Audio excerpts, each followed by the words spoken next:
DSP साहब को कुछ गुंडे भरे मार्केट में दिन दहाड़े बीच बाजार घेर लेते हैं। उसमें से एक गुंडे का सरगना था, 4 उसके बॉडीगार्ड थे। डीएसपी साहब जैसे ही देखते हैं कि वो घिर चुके हैं, वो अपना सर्विस रिवॉल्वर निकाल लेते हैं, लेकिन तब तक एक गुंडा फायर करता है और गोली उनके हाथ में लगती है। उनका पिस्टल गिर के नीचे गिर जाता है और डीएसपी साहब भी अपने बाजू पकड़े हुए नीचे गिर जाते हैं। तभी दोस्तों गुंडे का सरगना एक चेयर लेता है और डीएसपी साहब से 10 मीटर का फासला बना के चेयर पर बैठ जाता है और पैरों पर पैर चढ़ा के आराम से बैठ जाता है। अब बोलता है, क्यों डीएसपी, मुझे गोली मारेगा, मार। तभी डीएसपी साहब रेंगते हुए धीरे धीरे पिस्टल की तरफ अपना हाथ बढ़ा रहे थे, लेकिन उनका हाथ काम नहीं कर रहा था क्योंकि उन्हें गोली लग चुकी थी। तभी वो गुंडा हंसता है, जोर जोर से हंसता है, बोलता है, क्या तुम सड़े हुए रिवॉल्वर के चक्कर में पड़े हुए हो, ये देखो इम्पोर्टेंट गन। और अपने कमर से विदेशी गन निकालता है और उसे कोक कर देता है और डीएसपी से थोड़ा ही दूर फासला बना के उसे फेंक देता है। बोलता है, ये लो इम्पोर्टेंट गन, मार गोली मुझे। दोस्तों डीएसपी साहब दर्द से कराते हुए वो गन उठाने की चेष्टा करते हैं और ये गुंडे लोग उसके ऊपर हंस रहे थे, बुरी तरह से हंस रहे थे, लेकिन डीएसपी साहब उस गन को उठा नहीं पा रहे थे। तभी दोस्तों एक 13-14 साल का लड़का एकदम हवा की झोंका की तरह आता है और गन को उठाता है और दनादन गुंडे के ऊपर फायर कर देता है। चारों बॉडीगार्ड उसके ढेर हो जाते हैं। अब बन जाता है मेन सरगना। वो हकलाने लगता है, बोलता है, अरे बच्चे क्या कर रहे हो। तब तो वो बच्चा उसे भी गोली मार देता है।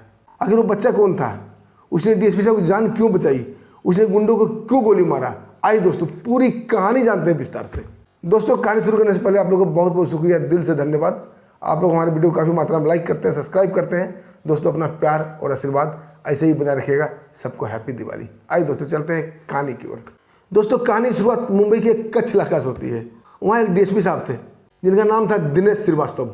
बहुत ही ईमानदार, बहुत ही होनहार और बहुत ही बहादुर डीएसपी थे। जैसे ही दोस्तों उनकी पोस्टिंग कच्छ इलाका में होती है, वो ठान लेते हैं क्रिमिनल का नामो निशान मिटा देंगे और क्रिमिनल का सफाया करने के अभियान पर लग भी जाते हैं। दोस्तों दीपावली का मार्केट सजा हुआ था, दुनिया खरीदारी कर रही थी। कुछ गुंडे एक लड़की को भरे बाजार से उठाकर भागने लगते हैं। पब्लिक चिल्लाने लगती है, बचाओ बचाओ। लड़की भी चिल्ला रही थी, बचाओ बचाओ, लेकिन उसको बचाने के लिए कोई आगे नहीं आता है क्योंकि वो काले खां के आदमी थे।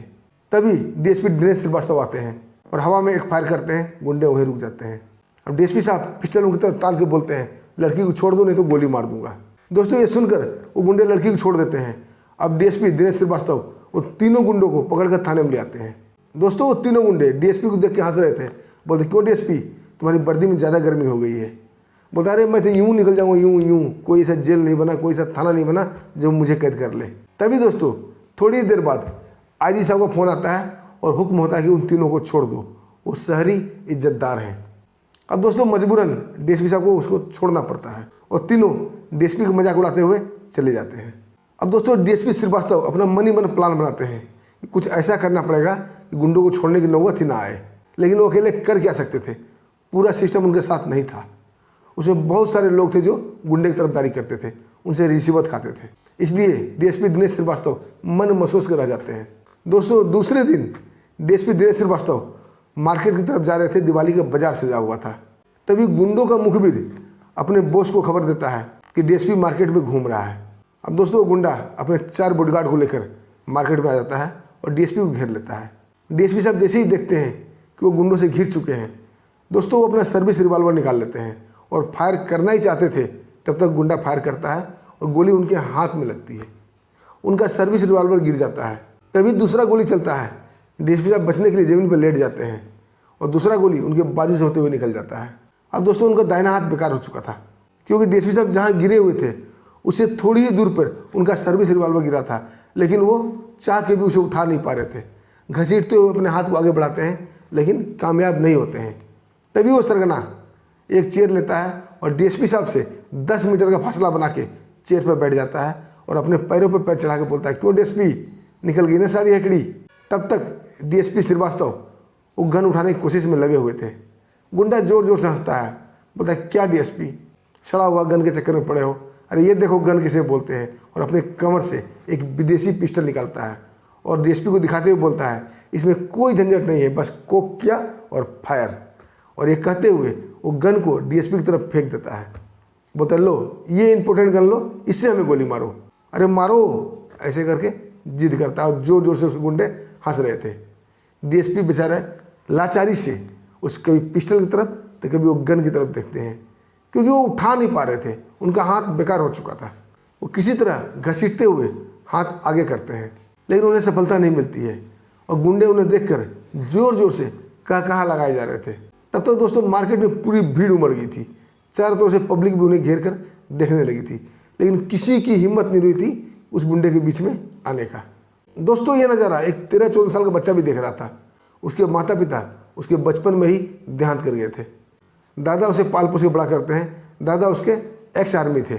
उन्होंने हमेशा उसे देशभक्ति के पाठ पढ़ाया था। उन्होंने ये भी सिखाया था अन्याय करना जितना गुनाह है, अन्याय सहना भी उतना ही गुनाह है। वो दोस्तों वो बच्चा ये सब नज़ारा देख रहा था। जैसे उसकी नज़र इम्पोर्टेंट पिस्टल में पड़ती है, वो हवा के झोंके की तरह एकदम दौड़ते हुए आता है और पिस्टल उठा लेता है और दनादन 4 फायर करता है। उस गुंडे के, उस माफिया का चारों बॉडीगार्ड वहीं पर गिरकर तड़पने लगते हैं। उस माफिया की तरफ पिस्टल टान देता है। वो माफिया हड़बड़ा जाता है। उसे उस बच्चे से ऐसी उम्मीद नहीं थी। वो बोलता है, बच्चे तुम्हें चाहिए क्या, मैं वो दूंगा, गोली नहीं चलाना। वो उस बच्चे की तरफ बहुत सारा पैसा फेंकता है, लेकिन वो बच्चा गोली चला देता है और माफिया कुर्सी समेत वहीं गिर जाता है। अब वो डीएसपी साहब को उठाता है, उसे लेकर मरहम पट्टी कराता है और थाने लेके जाता है। थाने में डीएसपी साहब उसकी खूब तारीफ करते हैं। बोलते, बच्चे तुम कहाँ से आए हो? बोला, सर मैं भी इसी शहर का हूँ, छोटा मोटा काम करके अपना गुजारा करता हूँ। मेरे माँ बाप नहीं हैं, एक बूढ़े दादा हैं, अब मुझे ही काम करना पड़ता है। जहाँ जो काम मिल जाता मैं कर लेता हूँ। तभी दोस्तों ये सब बातें हो ही रही थी कि 2 पुलिस वाला एक गुंडे को पकड़ कर ले आता थाने। बोला, साहब दिवाली के मार्केट में एक गुंडे तहस नहस कर रहे थे, रंगदारी मांग रहे थे। डीएसपी साहब बोलते, ठीक है इसे यहाँ बैठा दो, इससे मैं बात करूँगा। तभी दोस्तों डीएसपी साहब उस बच्चे से पूछ ही रहे थे कि तुम्हारा नाम क्या है, कहाँ रहते हो, क्या करते हो। तो वो गुंडा बार बार उस बच्चे की तरफ देखकर अजब अजब सा हरकत कर रहा था। दोस्तों बच्चों का थी गुस्सा, वो उठाता है पिस्टल और उस गुंडे को भी थाने में ही शूट कर देता है। अब डीएसपी साहब हड़बड़ा जाते हैं, उसे डांटने लगते हैं कि तुम पागल हो क्या, गन देखकर तुम्हारे हाथ में खुजली होती है क्या? वो लड़का बोलता है, नहीं सर, गन देखकर मुझे खुजली नहीं होती है, क्रिमिनल देख के मुझे गुस्सा आता है। फिर डीएसपी साहब बच्चे का नाम पूछते हैं, बोलता है मेरा नाम अर्जुन है। फिर डीएसपी साहब उस बच्चे से पूछते हैं, तुम्हें गन चलाना किसने सिखाया? तुम्हारा निशाना तो बहुत अचूक है। फिर वो लड़का बताता है कि सर हमारे पिता भी फौज में थे और हमारे दादा भी फौज में थे। गन मैं बचपन से ही चलाते आ रहा हूँ, बचपन से ही देखते आ रहा हूँ, इसलिए मेरा निशाना अचूक है। और मेरे दादा बताते थे अन्याय कभी नहीं सहना, उसका जमकर मुकाबला करना। दोस्तों अब डीएसपी साहब को मन में एक प्लानिंग चलने लगती है। जैसा वो चाहते थे वैसा हथियार एक अर्जुन के रूप में उसे मिल चुका था। अब दोस्तों वो उठते हैं और अर्जुन के फेस पर एक नकाब डाल देते हैं, उसे सीधे लेकर अपने घर चले जाते हैं। अब दोस्तों घर जाने के बाद वो अर्जुन के साथ बैठकर एक प्लानिंग करने लगते हैं। जब अर्जुन पूछता है कि सर आपने मुझे नकाब क्यों डाला, डीएसपी साहब बोलते हैं इसलिए नकाब डाला ताकि कोई तुम्हें पहचाने नहीं, तुम इस कलयुग के अर्जुन हो, तुम्हें बहुत सारा काम करना है। अब दोस्तों ऐसा दोनों में कॉम्बिनेशन बन गया डीएसपी साहब का और अर्जुन का। डीएसपी साहब टारगेट चुनते थे और टारगेट का भेदन करता था अर्जुन। अब डीएसपी साहब ने 3 टारगेट उन्हें बताया, तीनों ने प्लान डिस्कस किया। पहला टारगेट था काले खां। वो मार्केट में मछली किंग के नाम से जाना जाता था। काम तो था उसका मछली खरीदने और बेचने का थोक में, लेकिन उसकी आड़ में वो बहुत सारा माफिया चलाता था। अब दोस्तों पहला टारगेट था काले खां का। अब दोस्तों अर्जुन वो गन लेकर निकल पड़ता है काले खां के एरिया में, जहाँ मछली खरीदा और बेचा जाता था। हाथ में एक टोकरी, एक झाड़ू था। वो जहाँ तहाँ कचरे के ढेर इकट्ठा कर रहा था, उसे उठा भी रहा था, लेकिन वो मंडरा रहा था काले खां के आसपास ही। दोस्तों काले खां का मछली पूरा सेल हो चुका था। अब वो काले खां उस लड़के को आवाज़ मारता है, बोला वो लड़के इधर आना, यहाँ जो भी मछली के चोटे वोटे गिरे हैं इसकी सफाई कर दे, और उसके तरफ 10 रुपये का नोट फेंकता है। अब अर्जुन धीरे धीरे वहाँ झाड़ू मारने लगता है। जैसे ही काले खां चेयर बैठ के चाय पी रहा होता है, अर्जुन अपना गन निकालता है और काले खां को शूट कर देता है। दोस्तों मार्केट में अफरा तफरी मच जाती है। दोस्तों अर्जुन अपने गन को टोकरी और झाड़ू के बीच छिपाता है और बड़े आराम से धीरे धीरे वहाँ से निकलता हुआ डीएसपी के पास आ जाता है। किसी को कोई शक भी नहीं होता किसने मारा, कहाँ से गोली चली, कोई देख ही नहीं पाता है, क्योंकि जब गोली चलाया था वो टोकरी के आड़ से गोली चलाया था, निशाना अचूक था ही उसका। घर में आता है, आराम करता है। अब डीएसपी साहब रात को आते हैं, अब बोलते हैं बेटा दूसरा टारगेट है बुलडॉग। दोस्तों उसका नाम बुलडॉग पड़ गया था, बुलडॉग था नहीं।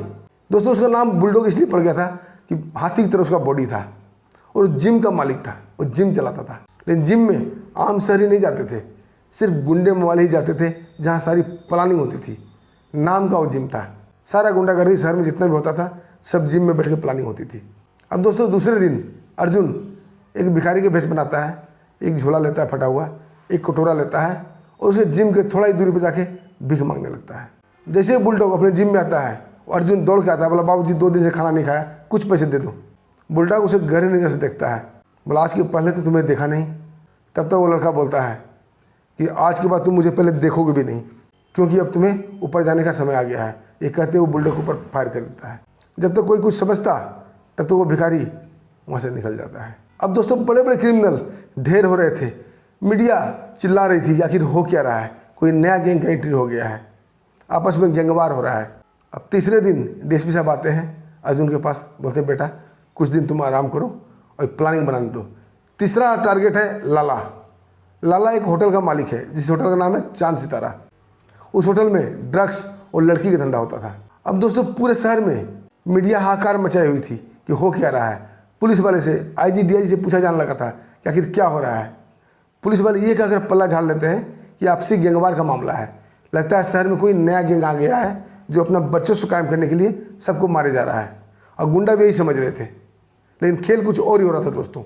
दोस्तों आगे क्या क्या होता है फिर एक वीडियो लेके आऊँगा अर्जुन का और डीएसपी श्रीवास्तव साहब का। तब तक के लिए हमें दोस्तों आज्ञा दीजिए। नमस्कार, जय हिंद।